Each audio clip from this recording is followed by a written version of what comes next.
Hello, good evening. Welcome to the debate. ഇന്ന് ആരംഭിച്ച 18ാം ലോക്സഭാ സമ്മേളനത്തിൽ തന്നെ വരവറിയിച്ച പ്രതിപക്ഷ സഖ്യമായ ഇന്ത്യ മുന്നണി. പ്രധാനമന്ത്രി സത്യപ്രതിജ്ഞയ്ക്ക് എഴുന്നേറ്റപ്പോൾ പ്രതിപക്ഷ ബെഞ്ചിൽ ഉയർന്നത് ഭരണഘടനയുടെ കോപ്പികൾ. ഒരു ശക്തിക്കും ഭരണഘടനയെ തൊടാനാവില്ലെന്ന് രാഹുൽ ഗാന്ധി. അടിയന്തരാവസ്ഥക്കാലത്ത് ഭരണഘടനയെ തൊട്ട് ജനാധിപത്യത്തെ കളങ്കപ്പെടുത്തിയതിൻ്റെ അരനൂറ്റാണ്ട് നാളെ എന്ന് ഓർമ്മിക്കണമെന്ന് പ്രധാനമന്ത്രി. ഉത്തരവാദിത്വമുള്ള പ്രതിപക്ഷത്തെയാണ് വേണ്ടതെന്നും പ്രധാനമന്ത്രി നരേന്ദ്രമോദി. മാനവ വിഭവശേഷി മന്ത്രി ധർമ്മേന്ദ്ര പ്രധാൻ എഴുന്നേൽക്കുമ്പോൾ നീറ്റ് വിളികളോടെ അഭിവാദ്യം. സത്യപ്രതിജ്ഞാ ദിനം തന്നെ കരുത്ത് കാട്ടിയോ ഇന്ത്യ മുന്നണി? ചോദ്യം ഇതാണ്: പ്രതിപക്ഷത്തിന്റെ വരവ് വർദ്ധിത വീര്യത്തോടെയോ?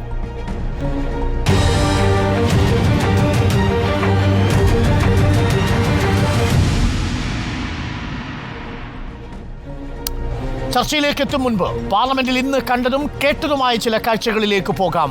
ആദ്യം, ഇന്ത്യ മുന്നണിയുടെ പ്രതിഷേധമാണ് പാർലമെന്റിൽ എത്തും മുൻപ് ഇന്ന് കണ്ടത്. സഭാ നടപടികൾ ആരംഭിക്കുന്നതിന് തൊട്ടുമുമ്പാണ് പാർലമെന്റ് വളപ്പിൽ ഒത്തുചേർന്ന ഇന്ത്യ സഖ്യ നേതാക്കൾ ഭരണഘടന ഉയർത്തിപ്പിടിച്ചത്. संविधान की रक्षा कौन करेंगे? हम करेंगे, हम करेंगे। संविधान की रक्षा कौन करेंगे? हम करेंगे। Long live, long live, long live. संविधान की रक्षा कौन करेंगे? हम करेंगे, हम करेंगे। संविधान की रक्षा कौन करेंगे? नरेंद्र मोदी का तानाशाही नहीं। സത്യപ്രതിജ്ഞയ്ക്ക് മുമ്പ് പാർലമെന്റിന്റെ ഹൗസിന് പുറത്ത് ഇത്തരമൊരു പ്രതിഷേധം ഇതാദ്യം. കൊടിക്കുന്നിൽ സുരേഷിനെ പ്രോട്ടേം സ്പീക്കറായി പരിഗണിക്കാത്തതിൽ ലോക്സഭയിൽ പ്രതിപക്ഷം പ്രതിഷേധിച്ചതാണ് രണ്ടാമത്തെ കാഴ്ച. പാനലിലുള്ള പ്രതിപക്ഷ എംപിമാർ സത്യപ്രതിജ്ഞ ചെയ്തില്ല. ഇതും ചരിത്രത്തിലാദ്യം. President has nominated the following members as members of the panel of chairpersons: Sri Suresh Kodikunnal, Sri Talikottai Raju Thevar Balu, Sri Radha Mohan Singh, Sri Fagan Singh Kulaste, Sri Sudeep Bandopadhyay. Honorable members, I have to inform the House that Honorable Speaker had received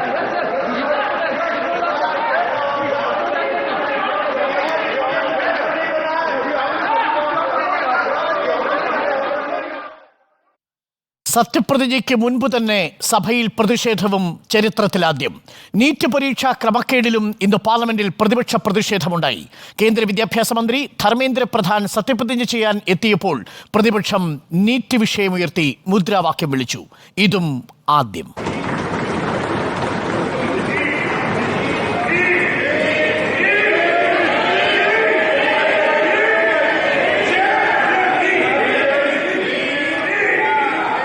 സത്യപ്രതിജ്ഞയ്ക്ക് മുമ്പ് മന്ത്രി പ്രതിപക്ഷത്തിന്റെ പ്രതിഷേധത്തിന്റെ ചൂടറിയുന്നതും ആദ്യം. ജനാധിപത്യം പുതിയ ഉയരങ്ങൾ താണ്ടിയെന്ന് പ്രധാനമന്ത്രി നരേന്ദ്രമോദി അടിയന്തരാവസ്ഥയുടെ 50 വർഷത്തെ ഓർമ്മിപ്പിക്കുകയും ചെയ്തു. ഇനി ആരും ജനാധിപത്യത്തെ തകർക്കില്ലെന്ന് പ്രതിപക്ഷത്തെ ഉന്നം വെച്ച് നരേന്ദ്രമോദി.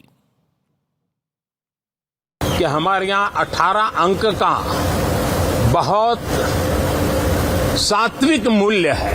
गीता के भी 18 अध्याय है. कर्म, कर्तव्य और करुणा का संदेश हमें वहां से मिलता है. ഭരണഘടനയെ തകർക്കാൻ ആരെയും അനുവദിക്കില്ലെന്ന് 18ാം ലോക്സഭയിലെ ആദ്യ ദിനത്തിൽ രാഹുൽ ഗാന്ധി. जो आक्रमण प्रधानमंत्री जी अमित शाह जी कॉन्स्टिट्यूशन पर, संविधान पे कर रहे हैं, वो हमारे लिए एक्सेप्टेबल नहीं है. वो हम होने नहीं देंगे. इसीलिए हमने कॉन्स्टिट्यूशन ओथ लेते हुए हमने कॉन्स्टिट्यूशन पकड़ा था. संदेश जा रहा है, हिंदुस्तान के कॉन्स्टिट्यूशन को कोई शक्ति नहीं छू सकती है. ഒരു ശക്തിക്കും ഭാരതത്തിന്റെ ഭരണഘടനയെ തൊടാൻ കൊടുക്കില്ല. ദേശീയ തലത്തിലെ പരീക്ഷകളുടെ ചോദ്യപേപ്പർ ചോർത്തുന്നതിന് BJPക്ക് തനതായ രീതിയുണ്ടെന്ന് SP അധ്യക്ഷൻ അഖിലേഷ് യാദവിന്റെയും വിമർശനം. मैं सबसे पहले देश की जनता का धन्यवाद दूंगा. देश की समझदार जनता ने इस बार लोकतंत्र बचाने के लिए, संविधान बचाने के लिए जो मतदान किया है, सबसे पहले मैं जनता का धन्यवाद और आभार प्रकट करूंगा. अच्छे दिन का इंतज़ार करते करते लोग थक गए. मुझे उम्मीद है कि आने वाले समय में खुशियों के दिन ज़रूर आएंगे. കേരളത്തിൽ നിന്ന് 18 ലോക്സഭാംഗങ്ങളാണ് ഇന്ന് സത്യപ്രതിജ്ഞ ചെയ്തത്. ഭരണഘടന കയ്യിലേന്തിയാണ് KC വേണുഗോപാൽ അടക്കമുള്ളവരുടെ സത്യപ്രതിജ്ഞ. അതും കൗതുകകരമായി.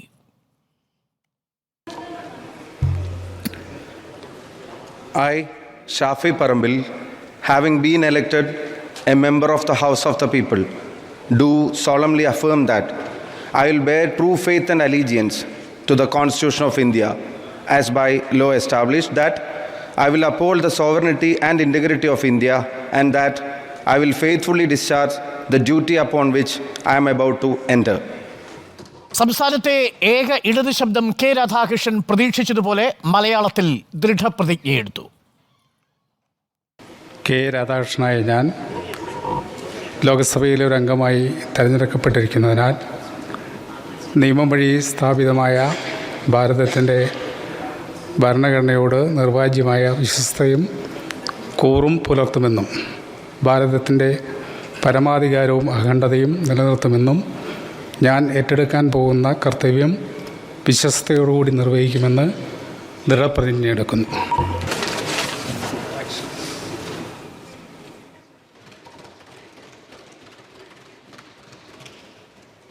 രാഹുൽ ഗാന്ധിക്കും കൈകൊടുത്താണ് കെ രാധാകൃഷ്ണൻ ഇരിപ്പിടത്തിലേക്ക് മടങ്ങിയത്.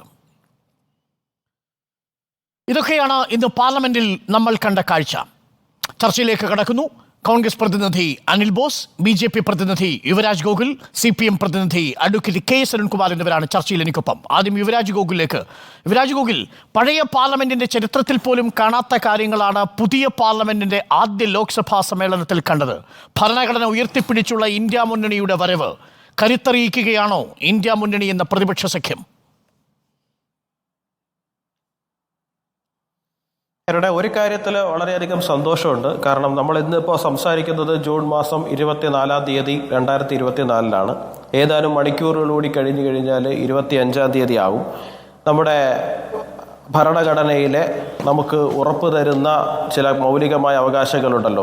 ഒരു പൗരൻ എന്തൊക്കെ ചിന്തിക്കണം, എന്തൊക്കെ പറയണം, എന്തൊക്കെ എഴുതണം എന്നുള്ള അങ്ങനെ മൗലികമായ അവകാശങ്ങൾക്ക് മേലിൽ പോലും കൈവച്ചുകൊണ്ട് 1975 ജൂൺ 25-ാം തീയതി ഇന്ദിരാഗാന്ധി എന്ന് പറയുന്ന ഡിക്റ്റേറ്റർ നമ്മുടെ നാട്ടിൽ അടിയന്തരാവസ്ഥ നടപ്പിലാക്കിയതിൻ്റെ 5 പതിറ്റാണ്ട് തികയുമ്പോഴേക്കും അതേ കോൺഗ്രസ് പാർട്ടിയെ കൊണ്ട് ഭരണഘടന കയ്യിലെടുത്ത് അതുമായി പാർലമെൻറ്റിലേക്ക് വന്ന് സത്യപ്രതിജ്ഞ ചെയ്യിക്കേണ്ടുന്ന ഒരു രാഷ്ട്രീയ സാഹചര്യം നമ്മുടെ നാട്ടിൽ ഉടലെടുത്തു എന്ന് പറയുന്നത് തീർത്തും അഭിമാനാർഹവും തീർത്തും സന്തോഷം തരുന്നതും തന്നെയാണ്. എന്തായാലും ഇതിനൊക്കെ വേണ്ടിയിട്ടെങ്കിലും ഇന്ദിരാഗാന്ധിയുടെ കൊച്ചുമകൻ ഭരണഘടന കയ്യിലെടുക്കുന്ന ഒരു സാഹചര്യം ഉണ്ടായല്ലോ എന്ന് മാത്രമേ അതിനകത്ത് പറയാനുള്ളൂ. ഇനി പ്രതിപക്ഷം വരവറിയിച്ചോ എന്ന് ചോദിച്ചു കഴിഞ്ഞാൽ 1975 അടിയന്തരാവസ്ഥ പ്രഖ്യാപിക്കുന്നതും ഭരണഘടനയെ കോൺഗ്രസ് തള്ളിപ്പറയുന്നതെന്നും താങ്കൾ തന്നെ പറയുന്നത്. പക്ഷേ ഇന്ത്യൻ ഭരണഘടനയുടെ ആദ്യ ഭരണഘടന അഡോപ്റ്റ് ചെയ്ത ദിവസം 1949 നവംബർ 26-ാം തീയതിക്ക് ശേഷം ഓർഗനൈസറും ഒപ്പം തന്നെ RSSും പുറത്തിറക്കിയ ഒരു ധാരണയുണ്ടായിരുന്നല്ലോ, ഒരു വിമർശനമുണ്ടായിരുന്നല്ലോ. അതെന്താണെന്ന് താങ്കൾക്ക് ഓർമ്മിക്കാൻ കഴിയുന്നുണ്ടോ യുവരാജ്? അരുൺകുമാറെ, ഈ പാർലമെൻറ്റിൽ നമുക്ക് ഭരണഘടന നിർമ്മാണ സമിതി ഭരണഘടന ഡ്രാഫ്റ്റ് ചെയ്ത് കഴിഞ്ഞതിന് ശേഷം തൊട്ടടുത്ത ദിവസങ്ങളിലും തൊട്ടടുത്ത കാലഘട്ടങ്ങളിലുമായിട്ട് സ്വാഭാവികമായിട്ട് അതിനോടൊക്കെ എതിരഭിപ്രായവും യോജിപ്പുമുള്ള ഒരുപാട് വശങ്ങളുണ്ടാവും. അതുമായിട്ട് ബന്ധപ്പെട്ടിട്ടുള്ള ചർച്ചകൾ മരം പെയ്യുന്നത് പോലെ പിന്നീടുള്ള കാലങ്ങളിൽ തുടരുകയും ചെയ്യും. അത് കമ്മ്യൂണിസ്റ്റ്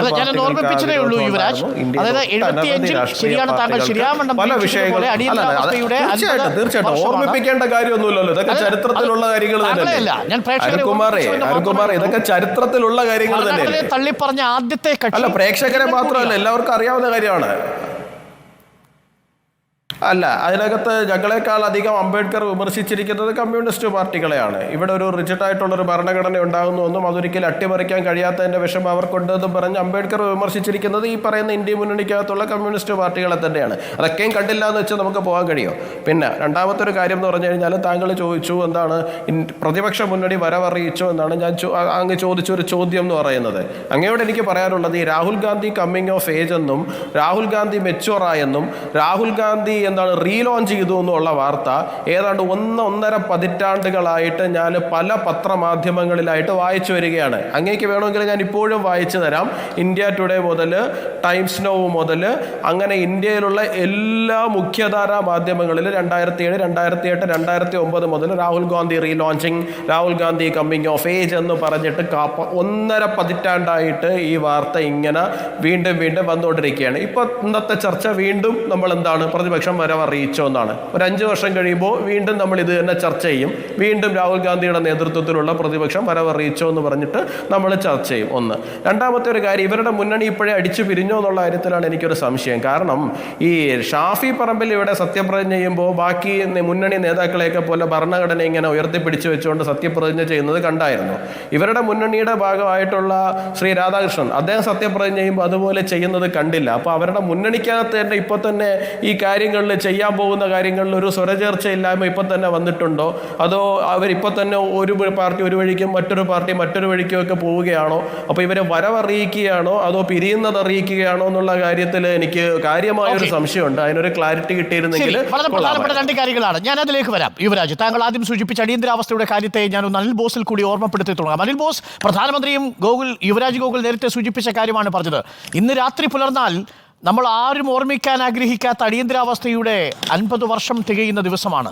അതുകൊണ്ട് ജനാധിപത്യത്തെക്കുറിച്ചും ഭരണഘടനയൊക്കെ ഉയർത്തിപ്പിടിക്കുന്നവർ 50 വർഷം തികയുന്ന ഈ ദിവസവും ഒന്ന് ഓർമ്മിക്കണം എന്നാണ് പ്രധാനമന്ത്രി പറഞ്ഞതും യുവരാജ് ഗോകുൽ ആവർത്തിക്കുന്നതും. അങ്ങനെ ഓർമ്മിച്ചുകൊണ്ട് വേണ്ടേ കൈ ഉയർത്തിപ്പിടിക്കാൻ? തീർച്ചയായിട്ടും ആ ഓർമ്മകൾ എല്ലാ രാഷ്ട്രീയ നേതാക്കൾക്കും എല്ലാ രാഷ്ട്രീയ പാർട്ടിയിൽപ്പെട്ട ആളുകൾക്കും ഉണ്ടാകണം.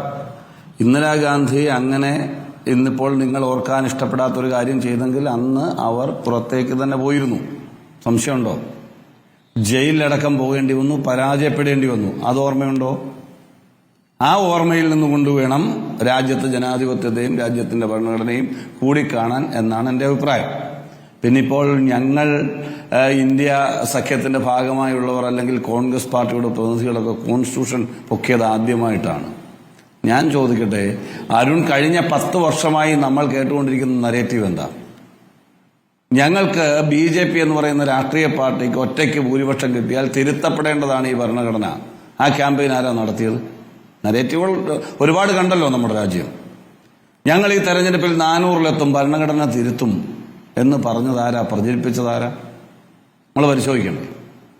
അതേ മനുഷ്യൻ ഈ തിരിച്ചടിക്ക് ശേഷം എന്ന് പറഞ്ഞാൽ ഇന്ത്യൻ പ്രധാനമന്ത്രി എന്ന് പറയുന്ന മാസ്മരികത വാരി വിതറി രാജ്യത്തെ ഏതാണ്ട് ഒരു ദൈവതുല്യമായി സ്വയം അവതരിക്കാനുള്ള ക്യാമ്പയിൻ നടത്തിയ ആൾ, അദ്ദേഹം പ്രതിനിധാനം ചെയ്യുന്ന മണ്ഡലത്തിൽ താഴോട്ട് പോയി എന്നുള്ളതല്ല, അദ്ദേഹം പ്രതിനിധാനം ചെയ്യുന്ന ജില്ലയിൽ 12 സീറ്റിൽ 9 സീറ്റിലും തോക്കുന്നത് രാജ്യം കാണുമ്പോൾ, രാമന്റെ പേരിൽ വോട്ട് പിടിച്ചുകൊണ്ട് രാജ്യത്തെ ഡിവൈഡ് ചെയ്ത് 2 തവണ അധികാരം പിടിച്ചൊരു പാർട്ടി, ഈ രാജ്യത്തെ കബളിപ്പിച്ച പാർട്ടി, ആ രാമൻ ഉണ്ട് എന്ന് പറയുന്ന മണ്ണിൽ തോൽക്കുന്നത് കാണുമ്പോൾ, അവിടുത്തെ ഗാസിയാബാദ് ജില്ലയിൽ 5 സ്ഥാനാർത്ഥികളും തോക്കുന്നത് കാണുമ്പോൾ, ഈ രാജ്യം എല്ലാ കാലത്തും കബളിപ്പിക്കപ്പെടാനുള്ളതല്ല എന്ന ബോധ്യം കൂടിയാണ് ഈ തെരഞ്ഞെടുപ്പ് ഫലമെന്ന് തിരിച്ചറിയണ്ടേ? അതുകൊണ്ടല്ലേ ഇന്ത്യൻ പാർലമെന്റിന്റെ അകത്തളത്തിലേക്ക് വന്നപ്പോൾ പണ്ട് മണ്ണിൽ ചുംബിച്ചിട്ടുണ്ടാവും, തറയിൽ ചുംബിച്ചിട്ടുണ്ടാവും, പക്ഷെ ഭരണഘടനയിൽ ചുംബിച്ചിരുന്നില്ലല്ലോ. തിരുത്താനിരുന്ന ഭരണഘടന സ്വന്തം കയ്യിലെടുത്ത് മുത്താനും അതിൽ നമസ്കരിക്കാനും കാണിച്ച ആ ചിന്തയുണ്ടല്ലോ, അതാണ് ഈ രാജ്യം കാണുന്നത്. അതുണ്ടാക്കിയ ആളുകളുടെ പേര് കോൺഗ്രസ് എന്നോ ഇന്ത്യ സഖ്യമെന്നോ രാഹുൽ ഗാന്ധിയെന്നോ നിങ്ങൾക്ക് ഇഷ്ടമുള്ള രീതിയിൽ വിശേഷിപ്പിക്കാം. ഭരണഘടനയിൽ ഇന്ത്യൻ പ്രധാനമന്ത്രി, തിരുത്താനിരുന്ന ഭരണഘടനയിൽ അദ്ദേഹത്തെ കൊണ്ട് മുത്താനും നമസ്കരിക്കാനും അവസരം കൊടുത്തതാണ് ഈ രാജ്യത്തെ പ്രതിപക്ഷത്തിന്റെ തിരിച്ചുവരവിന്റെ ആദ്യ ഫലം, ആദ്യ സൂചന. അതാണ് അരുൺ ഈ കാര്യത്തിൽ മനസ്സിലാക്കേണ്ടത്. വളരെ പ്രധാനപ്പെട്ട നിരീക്ഷണം. അതിന് മുമ്പ് നേരത്തെ യുവരാജ് ഗോകുൽ പറഞ്ഞു, പലതവണ റീലോഞ്ച് ചെയ്തിട്ടും വേണ്ടത്ര രീതിയിൽ ശ്രദ്ധിക്കപ്പെടാതെ പോയ രാഹുൽ ഗാന്ധി വീണ്ടും വീണ്ടും റീലോഞ്ച് ചെയ്ത് പ്രതിപക്ഷ സ്ഥാനത്തേക്ക് വരികയാണ്. ഇനി 5 വർഷം കഴിഞ്ഞാലും 50 വർഷം കഴിഞ്ഞാലും ഇങ്ങനെ റീലോഞ്ച് ചെയ്ത് പ്രതിപക്ഷത്തിന് ഇരിക്കാനായിരിക്കും യോഗമെന്നാണ് യുവരാജ് ഗോകുൽ പരിഹസിച്ചത്. അല്ല, അത് നമുക്ക് വെയിറ്റ് ചെയ്യാം. 45 ദിവസമോ 6 മാസമോ നമ്മുടെ മഹാരാഷ്ട്ര ഹരിയാന തെരഞ്ഞെടുപ്പ് ഒന്ന് കഴിയട്ടെ, നമുക്ക് കാണാം. 5 വർഷം കാത്തിരിക്കേണ്ടി വരുമോ അതോ അതിവേഗം ഗവൺമെന്റിലേക്ക് വരുമോ എന്ന് കാണാം. ഇന്നും ഈ ഗവൺമെന്റ് ഉണ്ടാക്കാത്തത് നിങ്ങൾ റീലോഞ്ച് ചെയ്യും. ഒറ്റ സെക്കൻഡ് റീലോഞ്ച് ചെയ്യുന്നു എന്ന് പറയുന്ന രാഹുൽ ഗാന്ധി ഉയർത്തുന്ന സംശുദ്ധ രാഷ്ട്രീയത്തിന്റെ, ജനങ്ങളുടെ മുൻപാകെ അധികാരം ഭ്രമിപ്പിക്കാത്ത ഒരു രാഷ്ട്രീയത്തിന്റെ, സത്യത്തിന്റെയും സ്നേഹത്തിന്റെയും രാഷ്ട്രീയത്തിന്റെയും പരിണത ഫലമാണ് ഈ ഗവൺമെന്റ്. ഇപ്പോഴും മമത ഉൾപ്പെടെ ഇന്ത്യയിൽ ഇവർക്ക് പിന്തുണ പ്രഖ്യാപിക്കുന്ന പാർട്ടികൾ ഉൾപ്പെടെ ഇന്ത്യൻ നാഷണൽ കോൺഗ്രസിനോട് ഗവൺമെന്റ് ഉണ്ടാക്കാൻ, ഇന്ത്യ സഖ്യത്തോട് ഗവൺമെന്റ് ഉണ്ടാക്കാൻ ആവശ്യപ്പെടുമ്പോൾ ഞങ്ങൾ മണ്ടന്മാരും പൊട്ടന്മാരുമായിട്ടല്ല ഗവൺമെന്റ് ഉണ്ടാക്കാത്തത് എന്ന് തിരിച്ചറിയാനുള്ള വിവേകം BJPക്കോ സംഘപരിവാറുകാരനോ ഇല്ലാതെ പോയാൽ എനിക്കൊന്നും പറയാനില്ല. പക്ഷെ ഒന്ന് ഞാൻ അരുണോട് ഈ പ്ലാറ്റ്ഫോമിൽ പറയുന്നു, ജനതാദളുമൊക്കെ തമ്മിലിടിച്ച് വീഴുമ്പോൾ കിട്ടുന്ന ചോരക്കഷണത്തിന് വേണ്ടി കാത്തിരിക്കുന്നു എന്നുള്ളതാണ് ഇവിടെ പൊതുവെ രാഷ്ട്രീയ നിരീക്ഷണം. നിതീഷ് കുമാറും ജനതാദൾ എസും TDPയും ഒക്കെ NDAയിൽ കലഹമുണ്ടാക്കുന്നത് കാണുമ്പോൾ അതിനുള്ള സാധ്യതകൾ തേടിയിരിക്കുകയാണ് നിങ്ങൾ. അല്ല, കലഹം ഉണ്ടാക്കണ്ട. ഈ ഗവൺമെന്റ് കോൺസ്റ്റിറ്റ്യൂട്ട് ചെയ്യാനുള്ള സാഹചര്യം ഉണ്ടാകുന്നതിന് മുമ്പ് തന്നെ ഞങ്ങൾക്ക് അതിന് കഴിയുമായിരുന്നു. ഒറ്റക്കക്ഷി എന്നുള്ള നിലയിൽ BJPയെ ആദ്യം വിളിക്കുമെന്നുള്ള ഒരു ഓപ്ഷൻ ഉള്ളത് കൊണ്ട് മാത്രമാണ് ഞങ്ങൾ ഈ കാലഘട്ടത്തിൽ പുറകോട്ട് നിൽക്കുന്നത്. ആ ഓപ്ഷൻ നടക്കട്ടെ. കാരണം രാഷ്ട്രപതി അവരുടെ ആളാണ്, ഉപരാഷ്ട്രപതി അവരുടെ ആളാണ്. സ്വാഭാവികമായും നമുക്ക് വേണമെങ്കിൽ കർണാടക മോഡൽ പരീക്ഷിക്കാം ഇന്ത്യൻ പാർലമെന്റിൽ. ഈ സന്ദർഭത്തിൽ സുപ്രീം കോടതി 45 ദിവസം അവധിയാണ്, വെക്കേഷൻ കോട്ടേ ഉള്ളൂ. അരുൺ ഇതൊക്കെ കൃത്യമായി പഠിക്കണം. എന്തുകൊണ്ട് കോൺഗ്രസ് 2 സ്റ്റെപ്പ് പുറകോട്ട് വെച്ചു? പുലി പതുങ്ങുന്നതെല്ലാം പുറകോട്ട് ഓടാനാണെന്ന് വരയ്ക്കരുത്, കുതിക്കാനാണ്. മനസ്സിലായിക്കോ? വിശ്വസിക്കുന്നു. അഡ്വക്കേറ്റ് KS അരുൺകുമാർ, ഇവിടെ ഗോകുൽ സൂചിപ്പിച്ചു K രാധാകൃഷ്ണൻ കയ്യിൽ ഭരണഘടന എടുക്കാത്തത് ഒരു വിയോജിപ്പിന്റെ സൂചനയായി വേണമെങ്കിൽ കരുതിക്കൂടെ? അവർ പൊരുതി വരികയല്ല, അവർ പിണങ്ങിപ്പോകുന്നതിന്റെ സൂചനയായി വേണമെങ്കിൽ ഇത് വ്യാഖ്യാനിക്കാമെന്നാണ്. ഏറ്റവും പ്രധാനപ്പെട്ട ഒരു കാര്യം, ഇന്ന് പ്രധാനമന്ത്രി അടിയന്തരാവസ്ഥയെക്കുറിച്ചും ജനാധിപത്യത്തെക്കുറിച്ചും ഓർമ്മിപ്പിക്കുന്നു. പാർലമെന്റിൽ ഭരണഘടന ഉയർത്തിപ്പിടിച്ചുകൊണ്ട് പ്രതിപക്ഷം എത്തുന്നു. ഇത് പ്രതിപക്ഷം കൂടുതൽ കരുത്താർജിക്കുന്നതിന്റെ ലക്ഷണമാണോ, അതല്ല ഭരണപക്ഷം കൂടുതൽ ജനാധിപത്യ ബോധത്തിലേക്ക് അടുക്കുന്നതിന്റെ ലക്ഷണമാണോ? നീറ്റു വിളികളോടുകൂടിയാണ് ചരിത്രത്തിൽ ആദ്യമായി സത്യപ്രതിജ്ഞ ചെയ്യാൻ പോകുമ്പോൾ ഒരു മന്ത്രിയെ പ്രതിപക്ഷം പരിഹസിക്കുന്ന സാഹചര്യം ഉണ്ടാവുന്നത്. ഈ സൂചനകൾ എന്താണ്? ഇവിടെ തെരഞ്ഞെടുപ്പ് സമയത്ത് 400-ലധികം സീറ്റ് നേടും. അങ്ങനെ BJP ഒറ്റയ്ക്ക് ഭൂരിപക്ഷം കിട്ടിക്കഴിഞ്ഞാൽ ഭരണഘടന ഞങ്ങൾ ഭേദഗതി ചെയ്യും, പൊളിച്ചെഴുത്ത് നടത്തുമെന്ന് BJPയുടെ നേതാക്കന്മാരും മുൻ മന്ത്രിമാർ തന്നെ നിരവധി തവണ പ്രസ്താവന നടത്തിയത് തെരഞ്ഞെടുപ്പ് കാലഘട്ടത്തിൽ നമ്മൾ ചർച്ച ചെയ്തതാണ്. കഴിഞ്ഞ 10 വർഷം ഈ രാജ്യത്ത് ഭരണഘടനയെ ദുർബലപ്പെടുത്തിയ നിരവധി ഇടപെടലുകളുണ്ടായി. ഏറ്റവും ആദ്യം കാശ്മീരിനെ കീറിമുറിച്ചു. ഇന്ത്യക്ക് സ്വാതന്ത്ര്യം കിട്ടുമ്പോൾ കാശ്മീർ രാജ്യത്തിന്റെ ഭാഗമായിരുന്നില്ല, പിന്നീട് ഭാഗമായി മാറി. അത് സുപ്രീം കോടതി പരിശോധിക്കുമ്പോൾ 2 കാര്യം പറഞ്ഞു. ഞങ്ങൾ ഇതിൽ ഇടപെടുന്നില്ല, അത് നയപരമായിട്ടുള്ള കാര്യമാണ്. പക്ഷേ കാശ്മീരിനെ കീറിമുറിക്കാൻ സ്വീകരിച്ച നടപടിക്രമങ്ങളെല്ലാം തെറ്റാണ് എന്ന് സുപ്രീം കോടതി കണ്ടെത്തുന്ന കാര്യങ്ങൾ നമ്മുടെ മുന്നിലുണ്ട്. ഞാൻ അതിന്റെ വിശദാംശങ്ങളിലേക്ക് കടക്കുന്നില്ല. ഒരു സ്റ്റേറ്റിനെ കേന്ദ്രഭരണ പ്രദേശമാക്കി മാറ്റാൻ ഇന്ത്യൻ ഭരണഘടനയുടെ ആർട്ടിക്കിൾ 3 അനുവദിക്കുന്നില്ല. പക്ഷെ ഇതെല്ലാം അനുവദിച്ചതും അതിനുവേണ്ടി പല സാഹചര്യങ്ങൾ ഒരുക്കിയതുമെല്ലാം നമ്മുടെ മുന്നിലുണ്ട്. അങ്ങനെ എത്രയോ സാഹചര്യങ്ങളാണ് ആ ഭരണഘടനയെ ദുർബലപ്പെടുത്തുന്ന നിരവധി നിമിഷങ്ങൾ നമ്മൾ കാണുകയുണ്ടായി. ഇപ്പൊ ഇലക്ഷൻ കമ്മീഷനെ വരെ സുപ്രീം കോടതിയുടെ വിധിയെ ഓവർകം ചെയ്യാൻ എത്രയും പെട്ടെന്ന് നിയമം കൊണ്ടുവന്ന് തങ്ങൾക്ക് ഇഷ്ടമുള്ളവരെ ഇലക്ഷൻ കമ്മീഷനാക്കി മാറ്റാൻ വേണ്ടി നടത്തിയ ഇടപെടൽ ഏറ്റവും അവസാനം നമ്മൾ കണ്ടു. തെരഞ്ഞെടുപ്പിന്റെ അടുത്ത കാലത്ത് നമ്മൾ കാണുകയുണ്ടായി.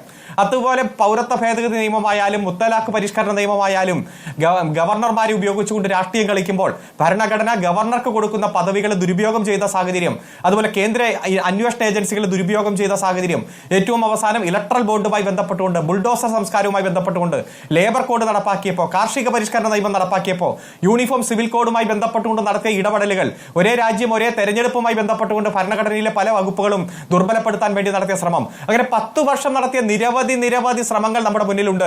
അത് പൂർണ്ണതയിലെത്തി ഈ ഭരണഘടനയെ തന്നെ ഇല്ലായ്മ ചെയ്യും. അതിന് പകരം ഞങ്ങൾ വിഭാവനം ചെയ്യുന്ന സാഹചര്യം മുന്നോട്ട് വയ്ക്കും. നമുക്കറിയാം ഭരണഘടനയ്ക്ക് പകരം RSS എന്താണ് മുന്നോട്ട് വയ്ക്കുന്നതെന്നൊക്കെ നമ്മൾ നിരവധി തവണ ചർച്ച ചെയ്ത് പോയതാണ്. അപ്പൊ അത്തരത്തിലൊരു സാഹചര്യത്തിലാണ് ഈ തെരഞ്ഞെടുപ്പ് നേരിട്ടത്. അതുകൊണ്ട് ഈ രാജ്യത്തെ തകർക്കുന്ന ഇന്ത്യയായി നിലനിൽക്കാൻ, ഈ മതനിരപേക്ഷ രാജ്യത്തിന്റെ ഭരണഘടന നമ്മൾ വിഭാവനം ചെയ്ത ഭരണഘടനയായി നിലനിർത്താൻ വേണ്ടിയിട്ടുള്ള പോരാട്ടമായിരുന്നു ഈ തെരഞ്ഞെടുപ്പ്. ആ തെരഞ്ഞെടുപ്പിനെ ദുർബലപ്പെടുത്താനും നിരവധി ഇടപെടലുകൾ ആ സാഹചര്യത്തിൽ ഉണ്ടായി. അതിനെല്ലാം നേരിട്ടുകൊണ്ടാണ് ഇന്ത്യ മുന്നണി 234 സീറ്റുകൾ നേടിക്കൊണ്ട് അതിശക്തമായിട്ടുള്ള പ്രതിപക്ഷമായി മാറിയത്. അതുകൊണ്ട് ഏകപക്ഷീയമായി ഈ രാജ്യത്തിന്റെ മതനിരപേക്ഷ കാഴ്ചപ്പാടുകളെ തകർക്കാൻ, ഭരണഘടന ഫെഡറലിസത്തെ തകർക്കാൻ, അതുപോലെ ജനാധിപത്യത്തെ തകർക്കാൻ കഴിയില്ല എന്നുള്ള ബോധ്യം BJPക്ക് ശരിക്കും വന്നിട്ടുണ്ട്. അതുകൊണ്ട് BJP BJP വീണ്ടും മൂന്നാർ സർക്കാർ ഉണ്ടാക്കിയെങ്കിലും ഇപ്പോൾ സ്പീക്കർ തന്നെ വലിയ വിവാദത്തിലേക്കൊക്കെ പോവുകയാണെന്നാണ് മനസ്സിലാക്കുന്നത്. ഏതായാലും ഈ രാജ്യത്തെ ഇന്ന് കാണുന്ന രാജ്യമാക്കി നിലനിർത്താനും കൂടുതൽ ജനാധിപത്യവും അതുപോലെ ഫെഡറലിസവും മതേതരത്വത്തിന്റെയും ഉള്ളടക്കമുള്ള ഒരു രാജ്യമാക്കി മാറ്റാൻ ഈ പ്രതിപക്ഷത്തിന്റെ ഐക്യനിര നമുക്ക് ഘടകമാകും. പ്രധാനമന്ത്രി ചോദിച്ചതുപോലെ നാളേക്ക് 50 വർഷം തികയാൻ പോകുന്ന അടിയന്തരാവസ്ഥയ്ക്ക് വേണ്ടിയിട്ട് ഒപ്പുചാർത്തിയത് ഇന്നിപ്പോൾ ഭരണഘടന കയ്യിൽ പിടിച്ചു നിൽക്കുന്ന രാഹുൽ ഗാന്ധിയുടെ മുത്തശ്ശിയാണ് അഡ്വക്കേറ്റ് അരുൺകുമാർ. ഭരണഘടനയുടെ കറുത്ത നാളുകൾ ഇപ്പോഴും നമ്മുടെ മനസ്സിലുണ്ട്. 1975 ജൂൺ മാസം 25 മുതൽ 2-2.5 വർഷം നമുക്ക് മറക്കാൻ കഴിയില്ല. പത്രസ്വാതന്ത്ര്യം നിഷേധിച്ചും ജനാധിപത്യപരമായിട്ടുള്ള എല്ലാ അവകാശങ്ങൾ ഇല്ലായ്മ ചെയ്യും. അതുപോലെ തന്നെ പോലീസ് രാജ്യം അതിന്റെ ഭാഗമായി അനുഭവിക്കേണ്ടി വന്ന ക്രൂരതകളും കാര്യങ്ങളും എല്ലാം നമ്മുടെ മുന്നിലുണ്ട്. ഇന്ത്യൻ ഭരണഘടന 1949 നവംബർ മാസം 26 ഒപ്പിട്ട് 1950 ജനുവരി മാസം 26 നടപ്പിലായതിനു ശേഷം ഇന്നുവരെയുള്ള നാടുകൾ എടുത്ത് പരിശോധിച്ചാൽ അടിയന്തരാവസ്ഥയുടെ കറുത്ത നാളുകളിൽ മാത്രമാണ് ആ ഭരണഘടന ദുർബലപ്പെടുന്ന, അതിന്റെ അധികാരമില്ലാത്ത സാഹചര്യങ്ങളിലേക്ക് പോകുന്ന സാഹചര്യം ഉണ്ടായിരുന്നത്. പക്ഷെ അന്നും അതിനെ പല പ്രത്യക്ഷമായിട്ടും പരോക്ഷമായിട്ടും RSS സ്വീകരിച്ച നിലപാടും എല്ലാം നമ്മുടെ മുന്നിലുണ്ട്. അതൊക്കെ നമുക്ക് ചർച്ച ചെയ്യാം. പക്ഷെ ആ ഭരണഘടന ദുർബലപ്പെടുത്താൻ അന്ന് ഭരണകക്ഷികൾ നേതൃത്വം കൊടുത്ത തന്നെയാണ് കഴിഞ്ഞ 10 വർഷത്തിൽ അടിയന്തരാവസ്ഥയ്ക്കെതിരായിട്ടുള്ള നിലപാടായിരുന്നു അഡ്വക്കേറ്റ് കെ. സുനിൽകുമാർ. അതിൽ സംശയമൊന്നുമില്ല. CPM അടക്കം അന്ന് സ്വീകരിച്ചിരുന്ന ഒറ്റ നിലപാടാണ്. നിങ്ങളെല്ലാവരും വന്നൊരു മുന്നണിയായി കോൺഗ്രസിന്റെ അടിയന്തരാവസ്ഥയ്ക്കെതിരെ രംഗത്ത് വരികയും ചെയ്തിരുന്നു. അതാണ് ചരിത്രം. ഞാൻ അഡ്വക്കേറ്റ് കെ. സുനിൽകുമാർ അങ്ങയിലേക്ക് തിരിച്ചു വരാം. എനിക്ക് യുവരാജിലേക്ക് ഈ ചർച്ചയുടെ ഏറ്റവും പ്രധാനപ്പെട്ട രണ്ടാമത്തെ ഭാഗത്തേക്ക് പോകേണ്ടതുണ്ട്. ഭരണഘടനയുമായി ബന്ധപ്പെട്ട ചോദ്യങ്ങൾക്ക് അഡ്വക്കേറ്റ് കെ. സുനിൽകുമാറിന്റെ ആരോപണങ്ങൾക്ക് മറുപടി പറയുന്നതിനോടൊപ്പം യുവരാജ് ഗോകുൽ, ഇന്നിപ്പോൾ പ്രധാനമന്ത്രി പറഞ്ഞത് എന്താ വാചകം? ഈ പ്രതിപക്ഷത്തെക്കുറിച്ച് പറഞ്ഞൊരു വാചകമുണ്ടല്ലോ, ഉത്തരവാദിത്വമുള്ള പ്രതിപക്ഷത്തെയാണ് വേണ്ടത്, മുദ്രാവാക്യമല്ല പ്രവൃത്തിയാണ് വേണ്ടത് എന്ന് നരേന്ദ്രമോദി പറയുന്നു. പ്രതിപക്ഷത്തെ ഗൗനിച്ചു കൊടുക്കുന്ന പ്രധാനമന്ത്രിയാണോ കഴിഞ്ഞ തവണ ഈ ഡെപ്യൂട്ടി സ്പീക്കർ പദവി കൊടുക്കാതിരുന്നത്, പ്രതിപക്ഷ നേതൃസ്ഥാനം കൊടുക്കാതിരുന്നത്? അത് സാങ്കേതികമായി 10% ഇല്ല എന്നുണ്ടെങ്കിൽ പോലും ഡെപ്യൂട്ടി സ്പീക്കർ പദവി ഒഴിച്ചിടുന്നത്, ഇപ്പോൾ ഡെപ്യൂട്ടി സ്പീക്കർ പദവി കൊടുക്കാതിരിക്കുന്നത്, ഇനി പ്രോട്ടേം സ്പീക്കർ എന്ന പദവി രാഷ്ട്രീയ കാരണങ്ങളാലും മറ്റു സാമൂഹിക കാരണങ്ങളാലും കേരളത്തിൽ നിന്നുള്ള കൊടിക്കുന്നിൽ സുരേഷിന് നിഷേധിക്കുന്നത്. അപ്പോൾ പ്രതിപക്ഷത്തിൻ്റെ അവകാശങ്ങൾ നിഷേധിക്കുക മാത്രമല്ല, പ്രതിപക്ഷത്തിലെ മുഴുവൻ അംഗങ്ങളെയും സസ്പെൻഡ് ചെയ്ത് പാർലമെന്റിൽ നിന്ന് പുറത്താക്കി ഒരു അപ്പം ചുടുന്നത് പോലെ നിയമനിർമ്മാണം നടത്തിയ പ്രധാനമന്ത്രി വന്നെന്ന് പറയുകയാണ് ഉത്തരവാദിത്വമുള്ള പ്രതിപക്ഷത്തെയാണ് എനിക്ക് വേണ്ടത് എന്ന്. കോമഡിയല്ലേ?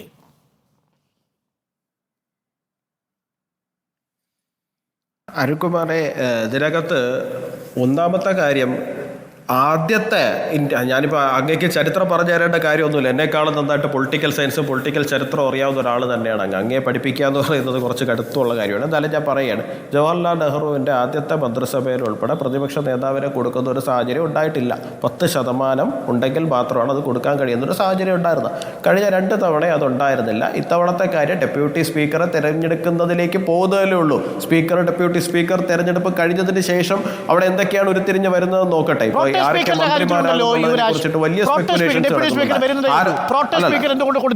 സ്പീക്കറിന്റെ കാര്യത്തിൽ വളരെ കൃത്യമായിട്ട് കിരൺ റിജിജു മറുപടി പറഞ്ഞു കഴിഞ്ഞതാണ്. കിരൺ റിജിജു ഏറ്റവും അധികം കാലം തുടർച്ചയായിട്ട് അങ്ങനെ എവിടെയാണ് എഴുതിയിരിക്കുന്നത്? ഒരു ഹാൻഡ് ബുക്കിലും എഴുതിയിട്ടില്ല. Senior most member in the Lok Sabha. ഏറ്റവും അധികം തുടർച്ചയായി 7 തവണയെന്നല്ലോ, ഏറ്റവും അധികം തുടർച്ചയായി വരുന്നത്, ഏറ്റവും അധികം തുടർച്ചയായിട്ട് 7 തവണ എന്നല്ലോ, ഏറ്റവും അധികം തുടർച്ചയായിട്ട് വരുന്നത് എന്നുള്ളതാണ്. ഏറ്റവും അധികം തുടർച്ചയായിട്ട് വന്നിരിക്കുന്ന അതുകൊണ്ടാണ് പ്രിയപ്പെട്ട Yuvraj senior most member in the Lok Sabha. അല്ലല്ല, ഞാൻ അതിനകത്ത് അത്ര ആർട്ടിക്കിൾസ് ഞാൻ കണ്ടിട്ടുണ്ടായിരുന്നു. ഞാനത് എക്സിൽ ഉൾപ്പെടെ ഞാൻ കണ്ടിട്ടുണ്ടായിരുന്നു അത്തരം കാര്യങ്ങൾ പറഞ്ഞിരിക്കുന്നത്. ഇപ്പൊ പെട്ടെന്ന് ചോദിക്കുമ്പോൾ എനിക്ക് കിട്ടുന്നില്ല. Senior most in the Lok Sabha എന്നാണ് പറഞ്ഞിരിക്കുന്നത്. അതുകൊണ്ടാണ് ഇന്നിപ്പോൾ പാനലിനെ തീരുമാനിക്കുന്ന ഘട്ടത്തിൽ പാർലമെന്റിൽ ആദ്യമായി സത്യപ്രതിജ്ഞാ വേളയിൽ തന്നെ പ്രതിഷേധം ഉണ്ടാവുന്നത്. യുവരാജ് ഗോകുൽ, അവിടെയാണ് എന്റെ ചോദ്യം. പ്രതിപക്ഷത്തെ നിങ്ങൾ ബഹുമാനിച്ചിരുന്നെങ്കിൽ കൊടിക്കുന്നിൽ സുരേഷിന് ആ പ്രോട്ടേം സ്പീക്കർ പദവി കൊടുത്തൂടെ എന്നതായിരുന്നു ചോദ്യം. അല്ല, ഇതിനകത്ത് ഗവൺമെന്റിന്റെ സ്റ്റാൻഡ് എടുത്തിരിക്കുന്നത് ഏറ്റവും അധികം കാലം തുടർച്ചയായിട്ട് MP ആയിരിക്കുന്ന ആളെന്നുള്ള നിലയിലാണ് ഗവൺമെന്റ് ഇപ്പോൾ ഒരു സ്റ്റാൻഡ് എടുത്തിരിക്കുന്നത്. അതിനകത്ത് അഭിപ്രായ വ്യത്യാസങ്ങൾ ഉണ്ടാകാം. എന്നിരുന്നാൽ തന്നെയും ഞാൻ അരുണ്ട ചോദ്യം എന്തായിരുന്നു? കഴിഞ്ഞ തവണത്തെ പാർലമെന്റ് നടപടിക്രമങ്ങൾ വീക്ഷിച്ചാൽ അങ്ങനെ ബോധ്യപ്പെടുന്നില്ല. കഴിഞ്ഞ തവണ എന്തായിരുന്നു പ്രശ്നം? കഴിഞ്ഞ തവണ അവസാന നിമിഷങ്ങളിൽ പ്രതിപക്ഷം അനാവശ്യമായിട്ട് ബഹളമുണ്ടാക്കിക്കൊണ്ടിരിക്കുന്ന സ്ഥലത്തല്ലേ പ്രശ്നം ഉണ്ടായത്. അല്ലാണ്ട് അതിനകത്ത് അതും ഇതും തമ്മിൽ എനിക്ക് മനസ്സിലാകുന്നില്ല അരുൺകുമാർ. അതിൻ്റെ സാങ്കത്യം എന്താണെന്ന് എനിക്ക് മനസ്സിലാകുന്നില്ല. ഈ പ്രതിപക്ഷം എന്ന് പറയുന്നത് അനാവശ്യമായിട്ട് ബഹളം ഉണ്ടാക്കാൻ വേണ്ടിയിട്ട് മാത്രം ആണ് എന്നാണോ എല്ലാവരും കരുതിയിരിക്കുന്നത്? എനിക്കറിയില്ല. അനാവശ്യമായ ബഹളത്തെ തുടർന്നാണ് പ്രതിപക്ഷത്തെ മുഴുവൻ എംപിമാരെ സസ്പെൻഡ് ചെയ്തതാണോ? അനാവശ്യമായ ബഹളം ഉണ്ടാക്കിയത് കൊണ്ടാണ് കഴിഞ്ഞ തവണ പാർലമെന്റിൽ പ്രതിപക്ഷത്തെ പുറത്താക്കിയതെന്നാണ് BJP-യുടെ വാദം. ഈ ജൂലൈ മാസം 1-ാം തീയതി ക്രിമിനൽ നടപടിക്രമങ്ങളുമായി ബന്ധപ്പെട്ടുകൊണ്ട് IPC-യും CRPC-യും എവിഡൻസ് ആക്ടും പുതുത് നടപ്പിലാക്കുകയാണ്. അതായത് നിലവിലുള്ള റിപ്പീൽ ചെയ്യുകയാണ്. ഈ നിയമമടക്കം പാസ്സാക്കുമ്പോൾ 147 എംപിമാരെ പുറത്താക്കിയിട്ടാണ് ആ നിയമം പാസ്സാക്കിയത്. ഇന്ത്യൻ പാർലമെന്റിൽ അതിശക്തമായിട്ടുള്ള പ്രതിഷേധം പ്രതിപക്ഷം ഉയർത്തിയ സാഹചര്യങ്ങളിലെല്ലാം ഒരു നിയമവും നോക്കാതെ എംപിമാരെ പുറത്താക്കുന്ന സാഹചര്യം നിരവധി നമ്മൾ കണ്ടതാണ്. പ്രതിഷേധത്തിന്റെ ശബ്ദം ഉയർത്തുന്നവരെ പാർലമെന്റിൽ നിന്ന് പുറത്താക്കിയ ഒരു കാലഘട്ടം ഈ കഴിഞ്ഞ 5 വർഷമായിരുന്നു ഏറ്റവും കൂടുതൽ എന്ന് നമുക്ക് കാണാൻ കഴിയും. ഇന്ത്യൻ പാർലമെന്റിൽ ഏറ്റവും കൂടുതൽ ബില്ലുകളിൽ ചർച്ച നടന്നത്, ഏറ്റവും കുറച്ച് ബില്ലുകൾ അനുവദിച്ചത്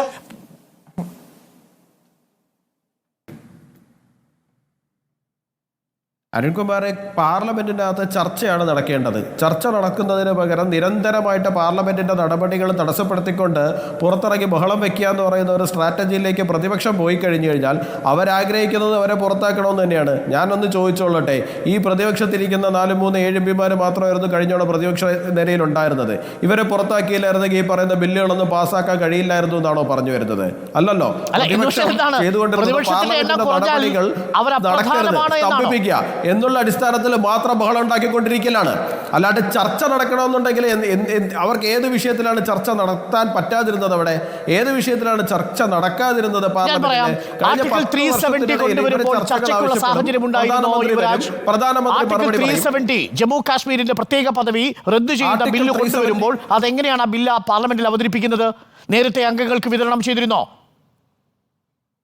ചർച്ച ചെയ്യാൻ അവസരം കൊടുത്തിരുന്നോ? ആർട്ടിക്കിൾ 370യുടെ വിഷയം എന്ന് പറഞ്ഞു കഴിഞ്ഞാൽ ആർട്ടിക്കിൾ 370 ഞാനിപ്പോ ഓർക്കുന്നില്ല. ആർട്ടിക്കിൾ 370 അന്ന് വിതരണം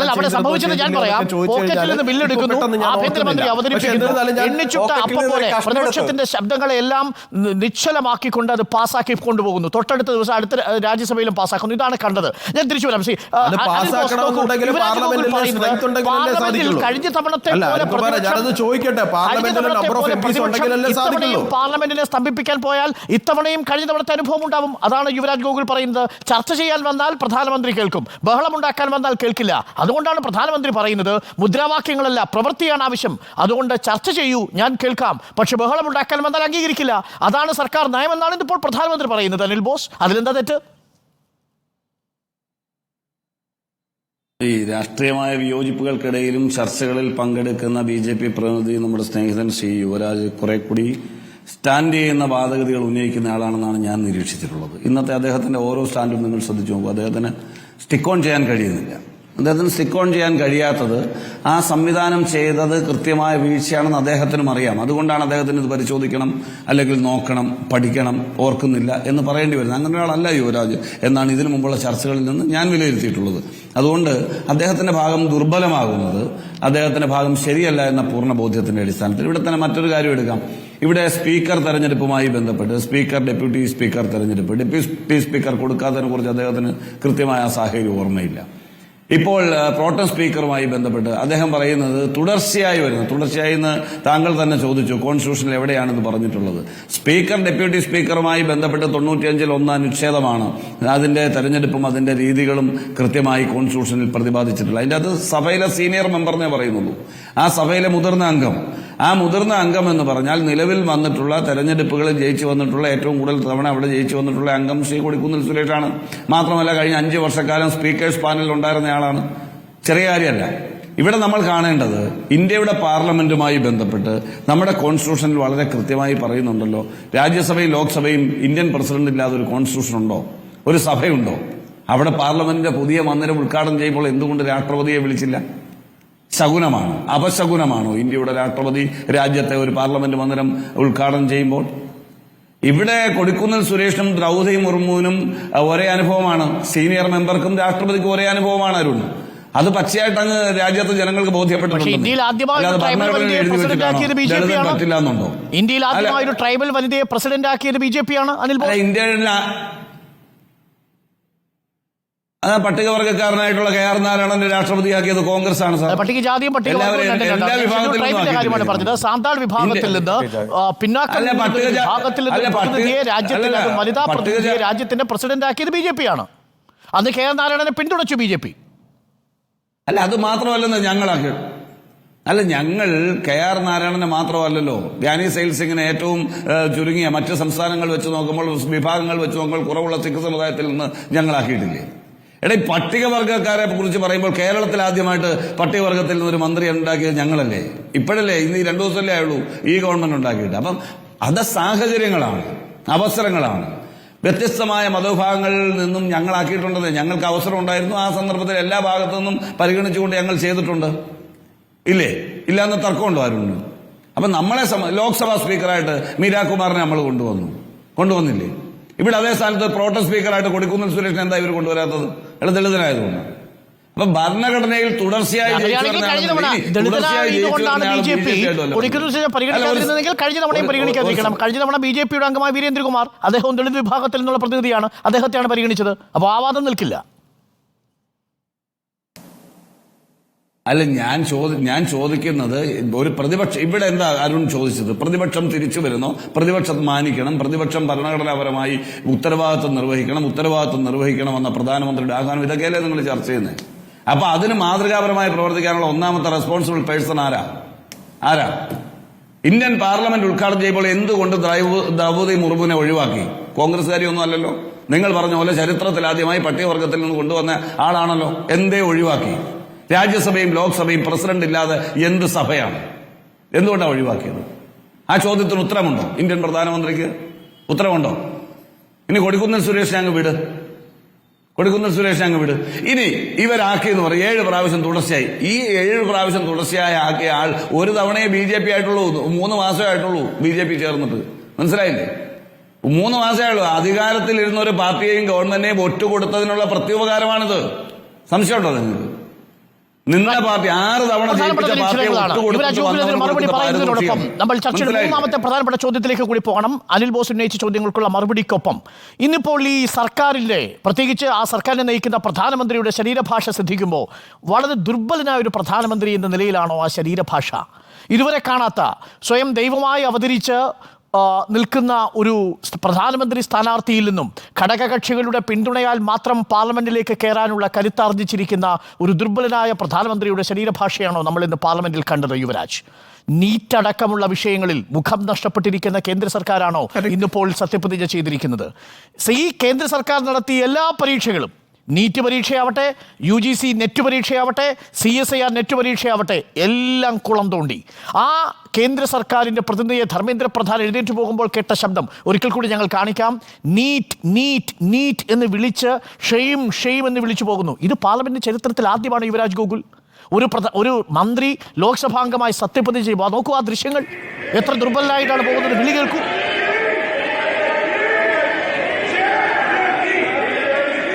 ഷെയിം നീറ്റ് എന്നാണ് പ്രതിപക്ഷം വിളിക്കുന്നത്. യുവരാജ് ഗോകുൽ, ഇത് ചരിത്രത്തിൽ ആദ്യമല്ലേ? ഇങ്ങനെ നാണം കെട്ടൊരു സത്യപ്രതിജ്ഞയല്ലേ ഈ ധർമ്മേന്ദ്ര പ്രധാൻ ചെയ്തത്? രാജിവെച്ച് പോണ്ടേ സത്യപ്രതിജ്ഞയ്ക്ക് മുമ്പ്?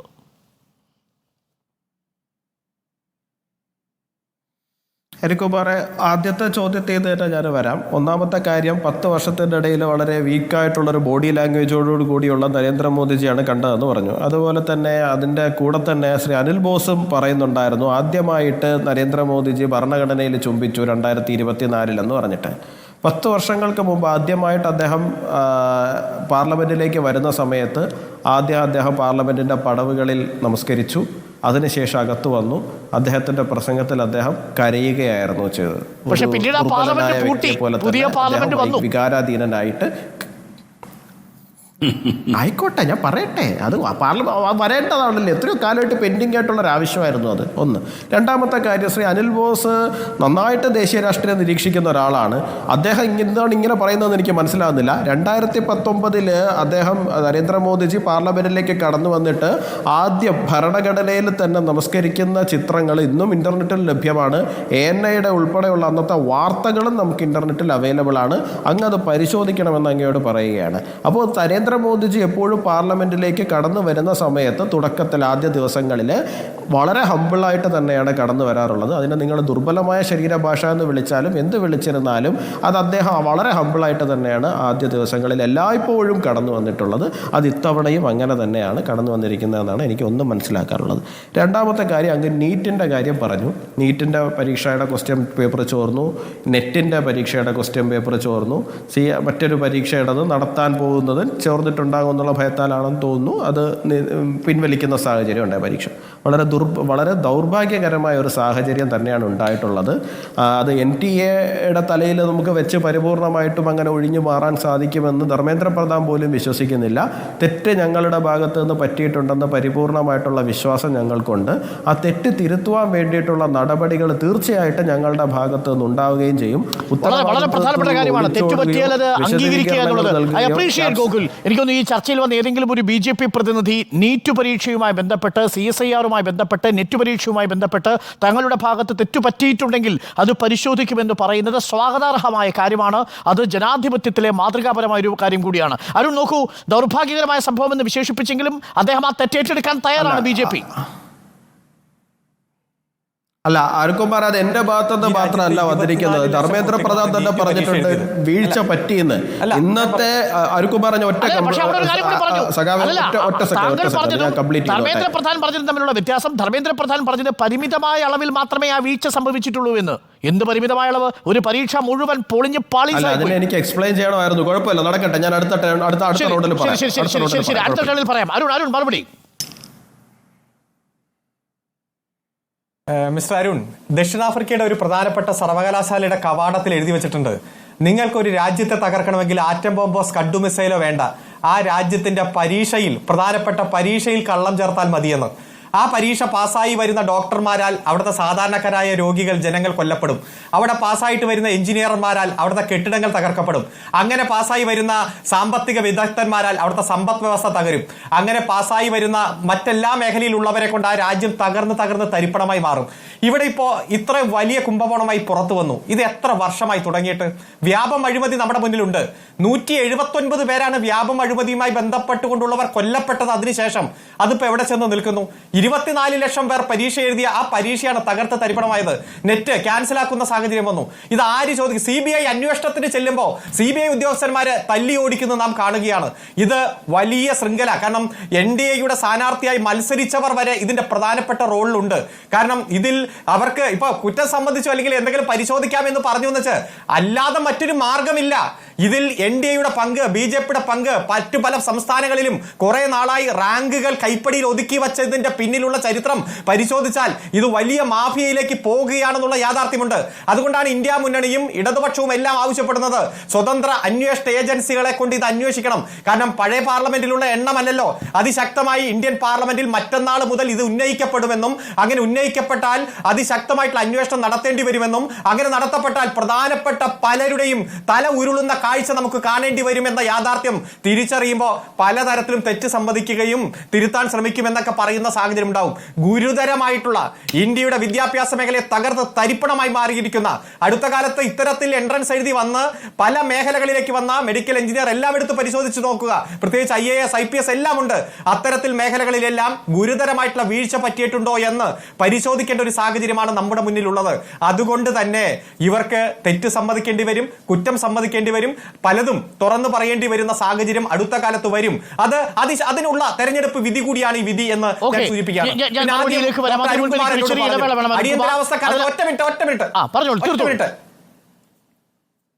ഒറ്റ മിനിറ്റ് അങ്ങ് പറഞ്ഞു അടിയന്തരാവസ്ഥ കാലത്ത് CPM അടക്കം വലിയ ത്യാഗം സഹിച്ചതുപോലെ RSSും ത്യാഗം സഹിച്ചിട്ടുണ്ട്, അത് രണ്ടും ഒരേപോലെയാണെന്ന് പറഞ്ഞു. താങ്കൾ ഒരു കാര്യം ചെയ്യണം. സുബ്രഹ്മണ്യം സ്വാമി ജൂൺ മാസം 13, 2000 ഹിന്ദു ദിനപത്രത്തിൽ എഴുതിയ ഒരു ലേഖനമുണ്ട്, ദി അൺലേൺഡ് ലെസൺ ഓഫ് എമർജൻസി. അതിൽ പല RSS നേതാക്കന്മാരും ഹൗസ് പരോൾ നേടിയതിനെ കുറിച്ച് കൃത്യമായി പറഞ്ഞിട്ടുണ്ട്. ഒന്ന് വായിച്ചു നോക്കണം. 2, ആ അടിയന്തരാവസ്ഥ കാലത്ത് ഇന്റലിജൻസ് ബ്യൂറോയുടെ ഹെഡ് ആയിരുന്ന രാജേശ്വർ എഴുതിയിരിക്കുന്ന ഒരു പുസ്തകമുണ്ട്, ഇന്ത്യ ദ ക്രൂഷ്യൽ ഇയേഴ്സ് എന്ന് പറഞ്ഞ പുസ്തകമുണ്ട്. അതിൽ ഇടതുപക്ഷം സഹിച്ച ത്യാഗം, RSS എങ്ങനെയാണ് അതിന്റെ ബെനിഫിറ്റ് ഉണ്ടായത്, പലതരത്തിലും ഇന്ദിരാഗാന്ധിയുമായിട്ടുള്ള കത്തിടപാടുകളും ജയിൽ റിലീസ് ആകാൻ വേണ്ടിയിട്ട് അയച്ച രേഖകളും എല്ലാം ഈ 2 ലേഖനങ്ങളിലും, ഒരു ബുക്ക്, ഒരു ലേഖനമുണ്ട്. സമയം കിട്ടുമ്പോൾ താങ്കൾ വായിക്കുക. ഒരിക്കലും അടിയന്തരാവസ്ഥക്കെതിരായിട്ടുള്ള പോരാട്ടത്തെ, ഇടതുപക്ഷത്തെയും RSSനെയും ഒരുമിച്ച് നിങ്ങൾ കാണരുത് എന്നതാണ് അഭ്യർത്ഥന. അനിൽ ബോസ്, നേരത്തെ പറഞ്ഞു നിർത്തിയെടുത്തു തുടങ്ങിയാൽ നീറ്റ് പരീക്ഷ അടക്കമുള്ള വിഷയങ്ങളിൽ പ്രതിരോധത്തിലായിരിക്കുന്ന സർക്കാരിൻ്റെ ദുർബലമായ ഒരു ശരീരഭാഷയാണ് നമ്മൾ ഇന്ന് കണ്ടത് എന്ന തരത്തിലുള്ള നിരീക്ഷണമുണ്ട്. പക്ഷേ അപ്പോഴും നോക്കൂ, ഏതു സാഹചര്യത്തെയും നേരിടാനുള്ള കരുത്താർജിച്ചുകൊണ്ടാണ് നരേന്ദ്രമോദിയുടെ വരവ്. ജനാധിപത്യപരമായി അദ്ദേഹത്തിന് പ്രവർത്തിക്കാൻ സാധിക്കുമെന്നുള്ളത് സഖ്യകക്ഷികളുമായിട്ടുള്ള സംഭാഷണത്തിൽ തന്നെ തെളിഞ്ഞു. നിങ്ങൾ തന്നെ, മമതാ ബാനർജി തന്നെ പലതവണ അടർത്തിയെടുക്കാൻ ശ്രമിച്ചിട്ട് പോലും നിതീഷ് കുമാറോ അതല്ലെങ്കിൽ TDPയോ ചന്ദ്രബാബു നായിഡുവോ മറുകണ്ഠം ചാടിയില്ല. ആ ഘട്ടത്തിൽ നോക്കൂ, നരേന്ദ്രമോദി കൂടുതൽ ജനാധിപത്യ ബോധമുള്ള സഖ്യകക്ഷികളെയും പ്രതിപക്ഷത്തെയും ഒക്കെ ബഹുമാനിച്ച് അവർക്കിടം നൽകുന്ന ഒരു പ്രധാനമന്ത്രിയായി ഈ സഭയിൽ മാറിയാൽ BJPക്ക് നഷ്ടപ്പെട്ടു പോയ വിശ്വാസത്തെ തിരിച്ചെടുക്കാൻ സാധിക്കും. അനിൽ ബോസ്,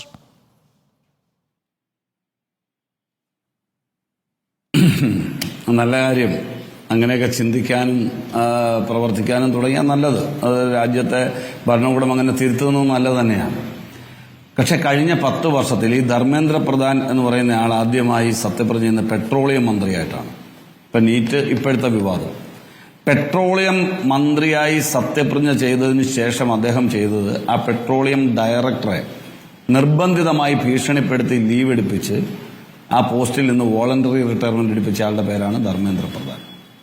രാജ്യത്ത് പെട്രോളിയത്തിന്റെ ഡെമ്മി ഡ്രില്ലിങ്ങിന് വേണ്ടി കോടാനുകോടി രൂപയുടെ ക്രമക്കേട് നടത്തിയിട്ടുള്ള ആളാണ്. ഗുജറാത്ത് ഹൈക്കോടതി മുതൽ നിരവധി കേസുകളുടെ രേഖകൾ എന്റെ പക്കലടക്കമുണ്ട്. അതായത് കേസ് നടത്തി അതിൽ പ്രഥമ ദൃഷ്ട്യാ അഴിമതി എന്ന് കണ്ടുപിടിച്ചതിന്റെ രേഖകൾ എന്റെ കയ്യിലടക്കമുണ്ട്.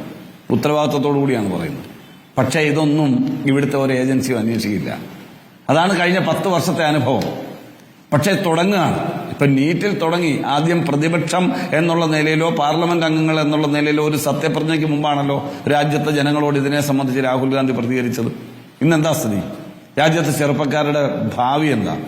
അവരുടെ അവസരങ്ങൾ എന്താ? എത്ര കോടി രൂപയാണ് ഈ പാവപ്പെട്ട കുട്ടികളുടെ കയ്യിൽ നിന്നും ഈ രാജ്യത്തെ ഗവൺമെന്റ് പിരിച്ചെടുത്തിരിക്കുന്നത്? ഏതാണ്ട് 400 കോടിയോളം വരും ഈ പിരിച്ചെടുത്തിരിക്കുന്ന തുക ഈ പരീക്ഷ എഴുതുന്നതുമായി ബന്ധപ്പെട്ട്. ഇതിനൊക്കെ ആരാണ് സമാധാനം പറയുക? ഇവരിപ്പോ വന്നു. ഇവരെന്തുകൊണ്ടാണ് ഏതെങ്കിലും ഒരു വിഷയത്തിൽ BJP തെറ്റ് അഡ്മിറ്റ് ചെയ്ത് നിങ്ങൾ കേട്ടിട്ടുണ്ടോ? BJPയുടെ ഏതെങ്കിലും നേതാവ്, ഒരു മന്ത്രിയാവട്ടെ പാർട്ടി പ്രതിനിധിയാവട്ടെ, തെറ്റ് എന്റെ പൊന്നരുണെ, എന്തുകൊണ്ട് ഇപ്പൊ അഡ്മിറ്റ് ചെയ്യുന്ന? അല്ലാതെ എന്ത് ചെയ്യും? അല്ലാതെ എന്താ ചെയ്യുക? ഒന്ന് പറഞ്ഞേ. അഡ്മിറ്റ് ചെയ്യാതെ ഇവർക്ക് എവിടം വരെ പോകാൻ പറയൂ? ഓടിയാൽ വേലിയോളം, ചെമ്മീൻ ചാടിയാൽ മുട്ടോളം. അതിനപ്പുറത്തേക്ക് പോകാൻ കഴിയില്ല എന്ന്. അതാണ് ഇന്നത്തെ പ്രതിപക്ഷത്തിന്റെ സ്ഥിതി. 32 MPമാരുടെ വ്യത്യാസമുള്ളത് മനസ്സിലായില്ലേ? ഏത് സമയവും കഴുത്തിൽ പിടിച്ച് പൂച്ചക്കുഞ്ഞിനെ പുറത്തോട്ടിടുന്ന പോലെ ഇടാൻ കഴിയുന്ന ഒരു സന്ദർഭത്തിൽ നിൽക്കുമ്പോൾ ഇത് സമ്മതിക്കല്ല. എന്താ നിവൃത്തി? പിന്നെ അടിയന്തരാവസ്ഥയെ കുറിച്ച് പറഞ്ഞാണ് തുടങ്ങിയത്. അടിയന്തരാവസ്ഥ എന്ന് പറയുന്നത് ഭരണഘടനയിൽ ഇല്ലാത്തൊരു കാര്യമല്ല. ഞാൻ പറഞ്ഞു, ഇന്ദിരാഗാന്ധി അല്ല ഇനി മറ്റേത് ഭരണാധികാരിയാണെങ്കിലും ജനഹിതമല്ലാത്ത തീരുമാനങ്ങൾ എടുത്താൽ അത് അതിന്റെ പ്രത്യാഘാതങ്ങൾ അനുഭവിക്കേണ്ടി പറഞ്ഞാണ് ഞാൻ ഈ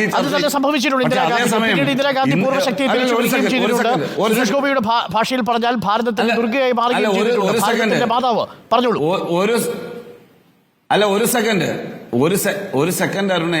ഭരണഘടനയുടെ 123 പ്രകാരം പ്രത്യേക സാഹചര്യത്തിൽ അടിയന്തരാവസ്ഥ പ്രഖ്യാപിക്കാൻ ഒരു രാജ്യത്തെ പ്രധാനമന്ത്രിക്ക് അവകാശമുണ്ടെന്നേ.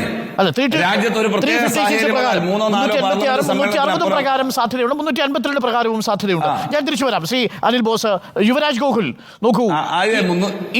ഒരു സെക്കൻഡ് പറയട്ടെ. ഓക്കെ, അല്ല, ഞാൻ പറഞ്ഞത് ഈ 123 ആണേലും 360 ആണേലും ഇത് ഏത് പ്രകാരമാണെങ്കിലും ഇത് ചെയ്യാനുള്ള അധികാരമാണ് അവർ ഉപയോഗിച്ചത്. ഒരു പ്രത്യേക സാഹചര്യത്തിൽ അത് സാമ്പത്തിക പ്രശ്നങ്ങൾ, ആഭ്യന്തര കലാപം, സർക്കാർ വസ്തുക്കൾ ഉപയോഗിച്ചു എന്നതിന്റെ പേരിൽ കൊടുത്തിരുന്ന കേസ് അലഹബാദ് കോടതി തീർപ്പാക്കി. ഇന്ദിരാഗാന്ധിക്ക് പ്രധാനമന്ത്രി പദം നഷ്ടപ്പെടുമെന്ന സാഹചര്യം വന്നപ്പോൾ അടിയന്തരാവസ്ഥ പ്രഖ്യാപിച്ചു. അതാണ് ഇന്ത്യ കണ്ട ഏറ്റവും ഇരുണ്ട ജനാധിപത്യത്തിന്റെ കാലം. അതാണ് സംഭവിച്ചത്. നമുക്കത് ന്യായീകരിക്കാൻ കഴിയില്ല. ഒരൊറ്റ വാചകത്തിൽ ചർച്ചയിൽ അല്ലല്ല ന്യായീകരിക്കലല്ല, അത് ശരിയല്ല. നിങ്ങൾ ഫസ്റ്റ് റൗണ്ടിൽ തന്നെ എനിക്ക് കിട്ടേണ്ട അവസരം നഷ്ടപ്പെടുത്തി അരുണിലേക്ക് പോയപ്പോഴും ഞാൻ നിശബ്ദനായി ഇവിടെ ഇരുന്ന ആളാണ്. അപ്പൊ അത് ശരിയല്ല. ഞാൻ പറഞ്ഞത് ഭരണഘടനയ്ക്ക് വിധേയമായി നടക്കേണ്ട ഒരു കാര്യം നടപ്പിലാക്കി. ഭരണഘടനാ വിരുദ്ധമായ പ്രവൃത്തിയാണ് നരേന്ദ്രമോദി നടപ്പിലാക്കിയിട്ടുള്ളത്. ഒക്കെ തന്നെയും ഭരണഘടനാ വിരുദ്ധമാണ് നടപ്പിലാക്കിയിട്ടുള്ളത്. നമ്മൾ ഭരണഘടനയ്ക്ക് വിധേയമായി നടപ്പിലാക്കി. അത് തെറ്റുണ്ട്. ജനങ്ങൾക്ക് ഉൾക്കൊള്ളാൻ കഴിയാത്തതുകൊണ്ട്, രാജ്യത്തിന് സ്വീകരിക്കാൻ കഴിയാത്തതുകൊണ്ട്, അതുകൊണ്ട് ഇന്ദിരാഗാന്ധി തോറ്റു. എന്നാൽ രാജ്യത്തിന്റെ ആഭ്യന്തര സുരക്ഷിതത്വം എന്താണ് അപകടത്തിലായി എന്ന്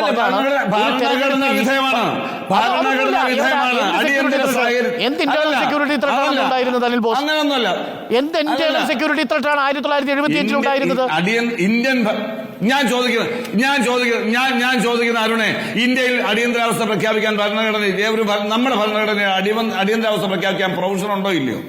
അടിയന്തരാവസ്ഥ ഉണ്ട്, പക്ഷെ അതിന് കണ്ടീഷൻസ് ഉണ്ട്. ആർട്ടിക്കിൾ 352 പ്രകാരവും 356 പ്രകാരവും 366 പ്രകാരവും രാജ്യത്തിന്റെ സാമ്പത്തിക സ്ഥിതി ഭദ്രമല്ലെങ്കിൽ സാമ്പത്തിക അടിയന്തരാവസ്ഥ പ്രഖ്യാപിക്കാം. സംസ്ഥാനങ്ങൾക്ക് അടിയന്തരാവസ്ഥ പ്രഖ്യാപിക്കാനുള്ള അവകാശം അത് ആർട്ടിക്കിൾ 356, 360 നാഷണൽ എമർജൻസി. ഇത് പ്രഖ്യാപിക്കുന്നതിന് കാരണങ്ങൾ വേണം. സ്ഥാനാർത്ഥി തെരഞ്ഞെടുപ്പിൽ അയോഗ്യയാണ് എന്ന് അലഹാബാദ് ഹൈക്കോടതി വിളിച്ചാൽ പ്രഖ്യാപിക്കാനുള്ളതല്ല അടിയന്തരാവസ്ഥ. അല്ല, ഞാൻ പറയുന്നത് ആ ഭരണഘടനയ്ക്ക് വിധേയമായി ഭരണഘടനയിലുള്ള ഒരു കാര്യം വെച്ചിട്ടാണ് അടിയന്തരാവസ്ഥ പ്രഖ്യാപിച്ചത്. നിങ്ങൾക്കോ എനിക്കോ ഇഷ്ടമില്ലാത്തതായിരിക്കാം, അല്ലെങ്കിൽ അതിന് തക്കതായ കാരണം ഉണ്ടായിരുന്നില്ല എന്ന വിമർശനങ്ങൾ ഉണ്ടാകാം. ആ വിമർശനങ്ങളെ ഉൾക്കൊള്ളുന്നേ. ആ പ്രഖ്യാപിക്കാനുള്ള ഭരണഘടന നീറ്റിൽ തുടങ്ങുകയാണോ ഈ സർക്കാരിന്റെ പതനം? അരുൺകുമാർ, ഞാൻ അതിലേക്ക് വരാം. അതിനു മുമ്പ് നമ്മുടെ CPM അരുൺകുമാർ പറഞ്ഞ കാര്യത്തിന് എനിക്കൊരു മറുപടി പറയാനുണ്ട്. അരുൺകുമാറെ, താങ്കൾ ഈ അനാവശ്യ ബുക്കുകളൊന്നും അന്വേഷിച്ച് പോകണമെന്നില്ല. 28/6/2019 കേരള നിയമസഭയുടെ നടപടികളൊന്ന് എടുത്ത് നോക്കിക്കഴിഞ്ഞാൽ പേജ് നമ്പർ 32, 33, 34 നിങ്ങളുടെ പക്ഷത്തിരിക്കുന്ന ശ്രീ CK നാണു എന്ന് പറയുന്ന എന്താണ് കേരള രാഷ്ട്രീയത്തിലെ ഏറ്റവും സമുന്നതരായ നേതാക്കളിൽ ഒരാളായിട്ടുള്ള ഒരാള് ശ്രീ KG മാരാരെയും O രാജഗോപാലിനെയൊക്കെ കുറിച്ച് നടത്തിയിരിക്കുന്ന ഒരു പ്രഭാഷണമുണ്ട്. അടിയന്തരാവസ്ഥയുടെ കാലത്തെക്കുറിച്ച് വിശദീകരിച്ചിട്ട് അദ്ദേഹം പറയുന്നുണ്ട്, അന്ന് ഞങ്ങൾക്കൊപ്പം നിന്ന ആളാണ് KG മാരാർ, അന്ന് ഞങ്ങൾക്കൊപ്പം നിന്ന ആളാണ് O രാജഗോപാൽ. അവരൊക്കെ ജയിലിൽ പോകാനും തല്ലുകൊള്ളാനും കഷ്ടപ്പെടാനും ഉണ്ടായിരുന്നത് കൊണ്ടാണ് ഇന്ത്യയിലെ ജനാധിപത്യം പുനഃസ്ഥാപിക്കപ്പെട്ടതെന്ന് ശ്രീ CK നാണു. താങ്കൾ സംസാരിച്ചപ്പോ മുഴുവൻ മിണ്ടാതിരുന്ന് കേട്ടയാളാണ് ഞാൻ. റെഫറൻസ് കേരള നിയമസഭാ നടപടികൾ ഉദ്ധരിച്ചുകൊണ്ടാണ് ഞാൻ പറയുന്നത്. താങ്കൾക്ക് നാണമോ മാനമോ ഉളുപ്പോ ഉണ്ടെന്നുണ്ടെങ്കിൽ താങ്കളുടെ നിയമസഭയിൽ ഇരിക്കുന്ന പിണറായി വിജയൻ ഉൾപ്പെടെയുള്ള നേതാക്കളോട് പോയി ചോദിക്കണം, നിങ്ങൾ എന്തുകൊണ്ട് അതിന് മറുപടി പറഞ്ഞില്ല എന്ന്. നിങ്ങൾ അവിടെ പോയി ചോദിക്കണം, അല്ലാതെ ഇവിടെ വന്നല്ല ബഹളം ഉണ്ടാക്കേണ്ടത്. കേരള നിയമസഭയിലെ 139 അംഗങ്ങൾ, ബാക്കി 139 അംഗങ്ങളും അത് കേട്ടുകൊണ്ടിരിക്കുകയായിരുന്നു, അത് അംഗീകരിച്ചു കൊടുക്കുകയായിരുന്നു. അതൊരു യാഥാർത്ഥ്യമാണ്. പിന്നെ നിങ്ങൾ CPM നടത്തിയ അടിയന്തരാവിരുദ്ധ പോരാട്ടത്തിന്റെ ഫലമായിട്ടാണ് ഇന്ത്യയിലെ മുഴുവനായിട്ടും കോൺഗ്രസ് തോറ്റ് തൊപ്പിയിടുമ്പോഴും കേരളത്തിലെ മാത്രം കോൺഗ്രസ് അധികാരത്തിൽ തിരിച്ചു വരുന്ന സാഹചര്യം ഉണ്ടായത്. കേരളത്തിലെ 20 സീറ്റും കോൺഗ്രസ് തൂത്തുവാറുന്ന സാഹചര്യം ഉണ്ടായത് നിങ്ങളുടെ കേരളത്തിലെ അടിയന്തരാവിരുദ്ധ പ്രവർത്തനത്തിന്റെ മഹത്വം കൊണ്ടാണ് എന്നുള്ള കാര്യം നിങ്ങൾ മനസ്സിലാക്കുക. നിങ്ങളുടെ പിണറായി വിജയൻ ഉൾപ്പെടെയുള്ള ആൾക്കാര് പോലീസ് സ്റ്റേഷനിൽ പോയിട്ട് എനിക്ക് അമ്മയെ കാണുന്നു, അമ്മയ്ക്ക് വയ്യെന്നോ, അമ്മയെ തിരിച്ചു പോകണമെന്ന് പറഞ്ഞ് എഴുതി കരഞ്ഞ് മെഴുകിയിട്ടാണ് അവിടെ ഇറങ്ങി പോകുന്നത്. അതാണ് CPM ഭരണഘടന അല്ല അടിയമായി പറഞ്ഞില്ല